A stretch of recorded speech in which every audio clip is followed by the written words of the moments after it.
फिसाइ गोदान नागिरदोंमोन गारनानै दा हनै हमजाबाय मानो बिदि लुगैयो नोंसोरलाय मानो बिदि बदनाम लानो लुगैयो हारियाबो थाङो गाव गावबा मानि थाखाय जोंबो खामानि दामानि गारनानैबाबो नागिरो मामिया जेरावखि थाया मानो फैफिनदों सिगांथारावनो आंनि चेनेलखौ मोजां मोननानै नायगिरि साफ्रोमखौबो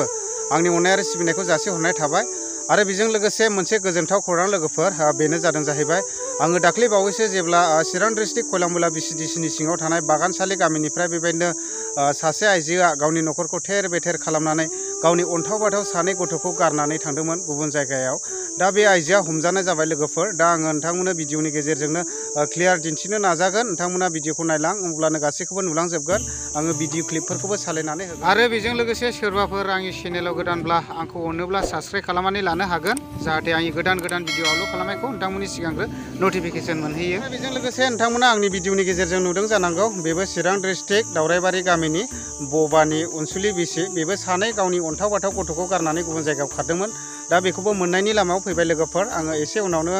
भिडिअनि गेजेरजोंहाय नोंथांमोनहाय खिन्थानो नाजागासिनो दङ जेब्ला साक्सेसफुल जायो अब्लानो आं नोंथांमोननो भिडिअ लाबोनानैहाय खिन्थागासिनो दङ मानो होनना बुङोब्ला बिथांमोननि उन सिगां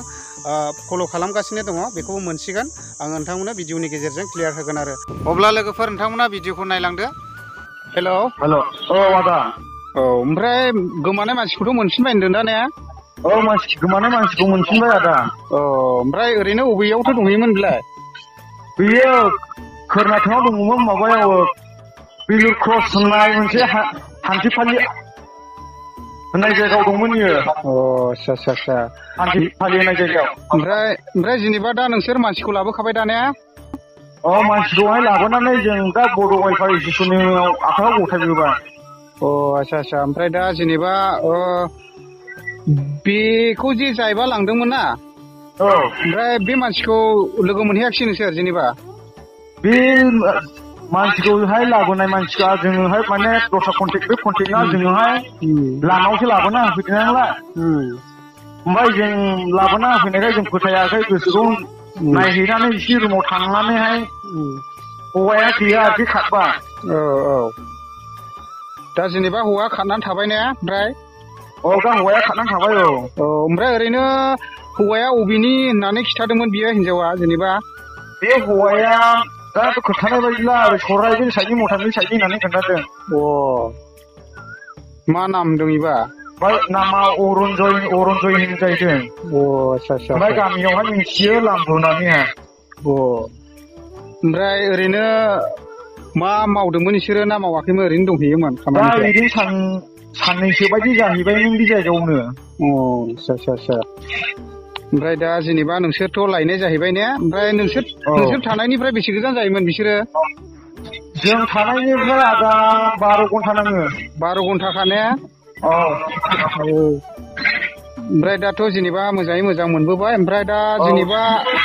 मानसियाखौ बेंगलर वेलफेयार एस'सियेसननोहाय होबोथ'नाय जाबाय ने जेनेबा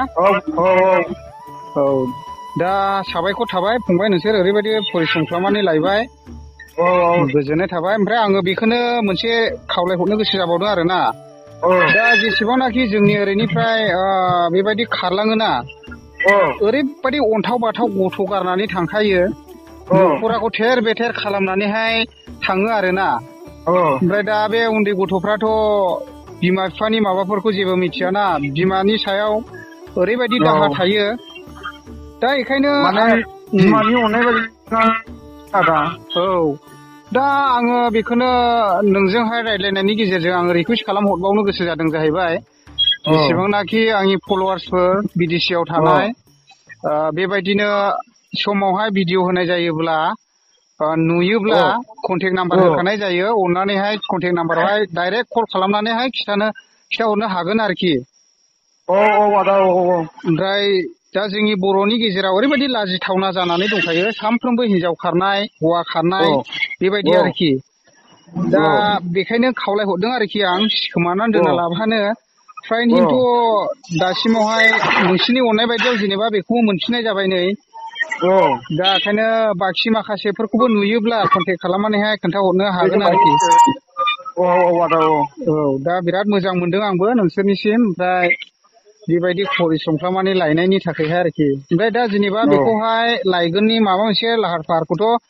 गामिनि मानसिफ्रा रायलायगासिनो दंखायो जेनेबा गामिनि मानसिफ्रा दा हरनि 11:00 गासो होसिगोन गासोखौ आच्छा ओमफ्राय दा जेनेबा नोंसोर फैफिनबाय ने जों दा फैफिनबाय आदा नोंसोरथ' बिराद खस्थ' खालामबायलै गोजोननाय थाबाय दा मानसिखौ मोनफिनबाय ओरैबायदि गाबगासिनो दंमोन फिसाफ्रा ओंखाम जाया दै लोङा बै आगियानो बेबस्था गोदाव सोराव दा सानखा आराम थाथ' जानाय लोंनाय गावनो फैसा हरजोबनो नागिरबाय फिसायानो आंनाव रावखौ नुदों बेसेबांखि खरसा खालामा आं हरजोबगोन दाबो बेसेबां मोनो आङो दाखालिनिफ्रायनो 15,000 हरखाबाय आंबो बेखौ गाबोन समफोरसो लांगोन बेखौ दा नोंबो मोनफैग्रोथोंसै मा डिसिसन खालामलायनाय जायो बेखौ खालामलायनानै दा माबानोसै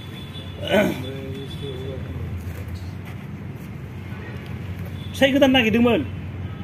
गारनानै दा हनै हमजाबाय बिरादना हराव गाखोसिगोन ट्रेनजोंसो माबा गोदाना मोनसेखौ आं गोसोआव गैया ओमफ्राय मोनसेयालाय गैया गोदान बख'नायखौहाय नाम गोसोआव गैया आं खबर दङमोन खबराव दंनो गैया